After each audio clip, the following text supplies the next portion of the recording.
On a college basketball team of 13 players, it's rare to have two from the same school.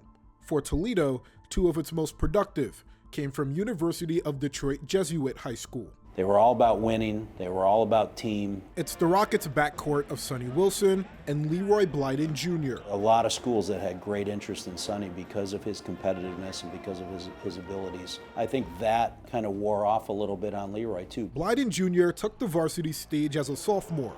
I would say he gave me the mindset to just kill everybody in front of me because him being a senior, he never took a game off. I'm like, man, I'm gonna need you to just, step up, be yourself, help me score the basketball, help me facilitate and get others involved, man. And that's what he did. Wilson ended his senior year as a finalist for Michigan Mr. Basketball. After graduating, Blyden Jr. became the man for UDJ. Junior year, that's when I stepped into the leadership role once he left. And I was just the same thing, shot maker, playmaker, get everybody to the game, and same thing the senior year, just amplified more. Leroy Blyden became like a folk hero around here. People flocked to games here to watch Leroy play, and he handled all that very well. Just down to earth. He believed in his teammates. He was a floor general. He listened to the coach, so he was just very, very humble. Blyden's early success was predictable, at least according to his loved ones. Kindergarten, because he had a feel for the game early on. Basketball runs in the family, so I think it was just basically in his blood. Marquita Blyden played high school ball at Detroit Murray Wright. She was the 1991 Miss Michigan basketball runner-up. She went on to play at Lansing Community College, where she met a young Justin Ingram, who's now an associate head coach at UT. I've known Leroy's mom probably since I was 7, 8 years old, something like that. My dad's the head basketball coach at Lansing Community College.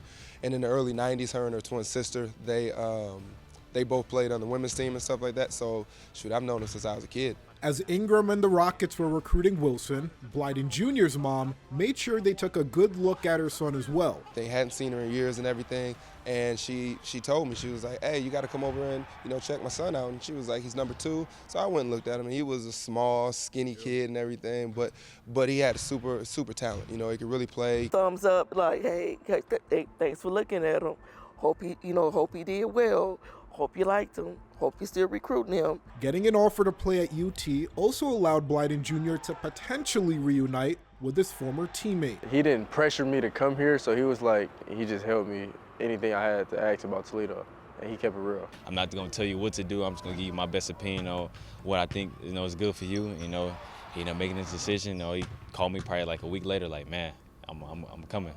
And I was kind of excited for him. Blyden Jr. signed on with Toledo in November 2024. That season, he followed in his mom's footsteps, being named a Mr. Michigan basketball runner-up before heading to the Rockets. In the summertime is like really when reality hit me. I'm like, okay, I'm here now, and I just gotta play my game and just hope the coaches love the way I play, and that's exactly what happened. They love the way I play. I make plays, and they put me on the court, gave me a chance. As a freshman, Blyden Jr. is putting up 16 points per game on 41% shooting from 3. In his Battle of I-75 debut, he knocked down the game-winning three-pointer, fitting for the UDJ alum. This is no surprise, for Justin Ingram or myself or anybody in our staff. We knew right away that we had a guard that was an impact guy, and I don't think people understand how hard it is to come in to our level as a freshman and have that type of impact. Like, we know each other game very well. We know what spots we like to do, what shots we like to take and stuff like that. So we just fill each other out, At the end of the day, it's hard to guard us. That's all I'm gonna say, just hard to guard us. Everybody, we have a positive vibe, and it's like everybody gets along well. And then also play with my teammate from high school, and we're playing together in college, both playing well. That's good as well.